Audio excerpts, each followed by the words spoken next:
kelompok G ingin memperkenalkan diri. Perkenalkan, nama saya Wadi Nur Aziza dan rekan saya Lu Pujastuti, Sukmawati, Citra Widya Stuti. Teman-teman, kembali lagi di video kami dalam pembelajaran profesi kependidikan. Pada saat ini kami akan membahas studi kasus yang berjudul menerapkan profesionalisme dalam pendidikan. Seperti hal yang kita sudah ketahui bahwa menerapkan profesionalisme dalam pendidikan adalah salah satu hal yang penting yang harus dimiliki oleh seorang pendidik. Kami akan membahas tentang seorang guru biologi yang telah mengajar selama lebih dari 15 tahun. Dia dikenal sebagai guru yang peduli dan berkomitmen tinggi terhadap pendidikan anak-anaknya. Namun, baru-baru ini beberapa orang tua murid mulai merasa tidak puas dengan cara ibu guru ini mengelola akses kelasnya.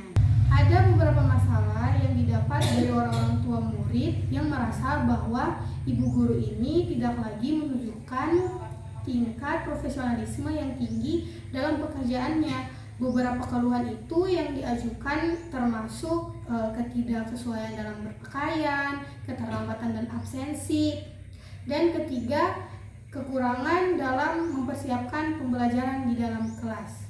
Baik, saya akan menjelaskan tentang beberapa keluhan yang diajukan oleh orang-orang tua murid, yaitu yang pertama, keluhan dalam berpakaian. Beberapa orang tua merasa bahwa ibu guru ini sering kali tidak memakai pakaian yang sesuai dengan kode berpakaian sekolah.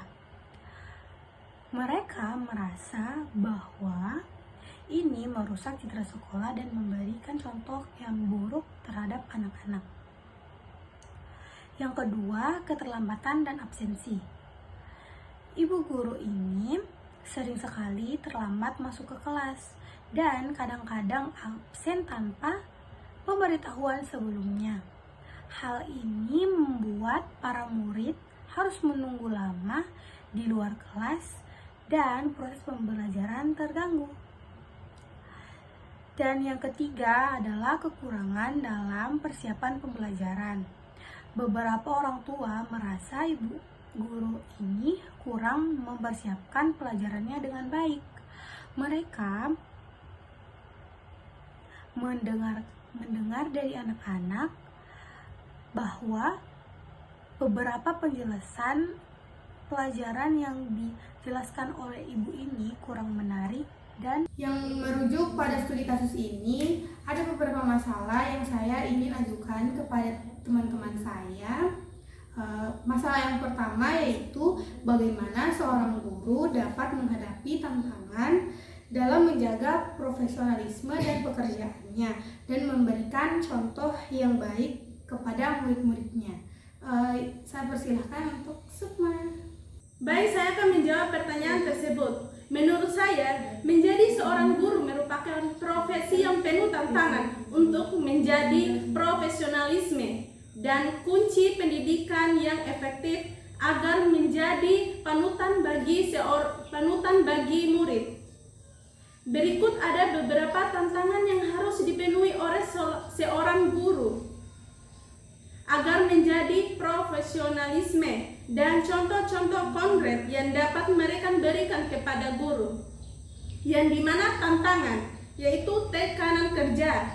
Guru sering menghadapi beban yang begitu berat, termasuk persiapan dalam pengajaran, penilaian, dan berpakaian, dan interaksi seorang guru kepada kedua orang tua murid. Dan contoh-contoh profesionalisme ada 3, yaitu berpakaian profesionalisme, yang kedua bertindak dengan sopan, dan yang ketiga mempertahankan integritas. Yang dimana berpakaian profesionalisme itu guru yang berpakaian rapi dan sesuai dengan memberikan kesan profesional dan menumbuhkan rasa hormat dari murid. Yang dimana mempertahankan integritas. Mempertahankan integritas itu, guru harus jujur, adil dalam menilai murid dan memberikan umpan baik yang konstruktif, dan menghindari plagiarisme atau kecurangan. Yang ketiga yaitu bertindak dengan sopan, yang dimana guru harus bersikap sopan dan santun kepada semua murid dan tanpa melihat kondisi itu murid, dan tidak membeda-bedakan dan menghindari perilaku yang tidak pantas untuk murid. Itulah tadi jawaban dari masalah pertama. Kita akan lanjut ke pertanyaan kedua. Apa saja tindakan yang harus diambil oleh guru untuk mengatasi masalah-masalah tersebut? Saya persilakan untuk teman saya. Baik, langsung saja saya menjawab pertanyaannya. Masalah keterlambatan dan absensi merupakan isu serius yang dapat mengganggu keterlambatan proses belajar mengajar dan berdampak negatif pada murid. Untuk mengatasi masalah ini, diperlukan tindakan yang komprehensif dan melibatkan berbagai pihak. Berikut adalah beberapa tindakan yang dapat diambil oleh guru dan pihak sekolah. Yang pertama yaitu identifikasi penyebab keterlambatan dan absensi guru. Contohnya seperti komunikasi terbuka. Pihak sekolah perlu membuka komunikasi yang terbuka dengan guru untuk memahami penyebab keterlambatan dan absensi. Mungkin ada masalah pribadi, ada masalah kesehatan atau kendala transportasi yang menjadi penyebabnya. Yang kedua, observasi dan analisis. Pihak sekolah dapat mengamati pola keterlambatan dan absensi guru, apakah terjadi pada hari-hari tertentu, mata pelajaran tertentu, dan setelah kegiatan tertentu. Informasi ini dapat membantu mengidentifikasi penyebab yang lebih spesifik. Yang ketiga yaitu data dan rekam kerja.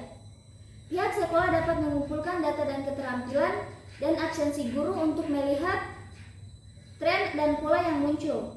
Data ini dapat membantu mengidentifikasi guru yang paling sering terlambat atau absen dan membantu dalam menemukan strategi yang tepat.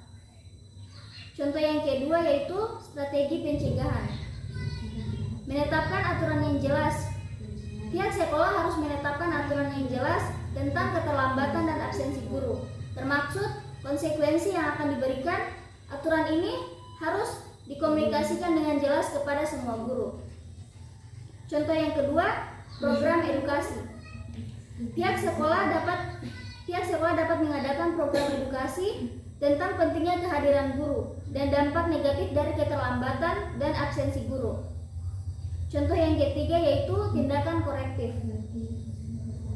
Komunikasi dengan guru. Pihak sekolah harus berkomunikasi dengan guru yang sering terlambat atau absen untuk membahas masalah tersebut dan mencari solusi bersama. Contoh kedua, program pendamping. Pihak sekolah dapat membuat program pendamping untuk guru yang sering terlambat dengan tujuan untuk membantu mereka mengatasi kesulitan yang mereka hadapi. Contoh yang keempat yaitu pentingnya dukungan dan kolaborasi.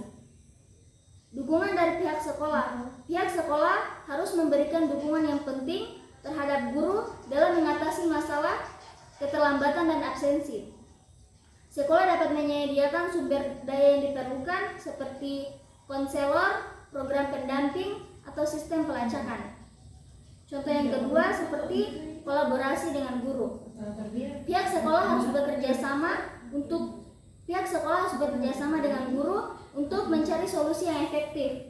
Guru dapat memberikan masukan tentang kendala yang mereka hadapi dan solusi yang mungkin. Oke, jadi itu dia jawaban dari pertanyaan kedua. Saya akan lanjut di pertanyaan nomor ketiga. Bagaimana bentuk evaluasi keberlanjutan yang dapat dilakukan oleh guru setelah melakukan langkah-langkah perbaikan tersebut? Saya persilakan untuk teman saya. Baik, saya akan menjawab pertanyaan yang ketiga.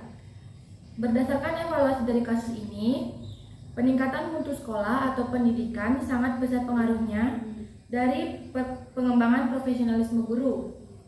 Pihak sekolah sudah cukup baik dalam bekerja sama untuk meningkatkan mutu sekolah di dalam pengembangan profesionalisme guru. banyak hal dalam manajemen sekolah yang selalu mereka evaluasi, termasuk pendidiknya, agar memperoleh mutu sekolah yang berkualitas.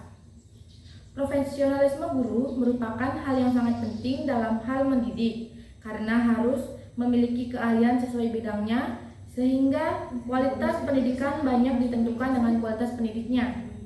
Banyak evaluasi dalam mengembangkan profesionalisme guru. Dalam evaluasi pengembangan profesionalisme guru, seperti yang disampaikan, banyak hal yang harus dilakukan dan evaluasi sistemnya setelah berjalan apa yang telah dilakukan.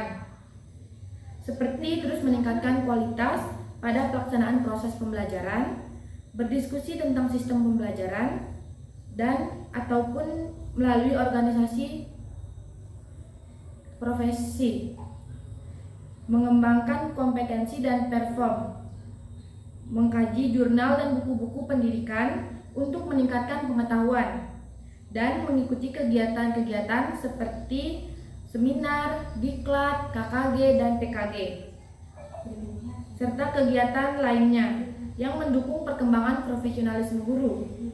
Evaluasi pengembangan mutu sekolah yang berkonsentrasi pada pengembangan profesionalisme guru selalu diupayakan semaksimal mungkin untuk menghasilkan mutu sekolah yang baik dari guru-guru yang bermutu. Oke, itu dia jawaban dari pertanyaan yang ketiga. Sekian dari podcast kami yang membahas tentang menerapkan profesionalisme dalam pendidikan. Kalau ada salah kata, mohon dimaafkan. Kami akhiri dengan wassalamualaikum warahmatullahi wabarakatuh.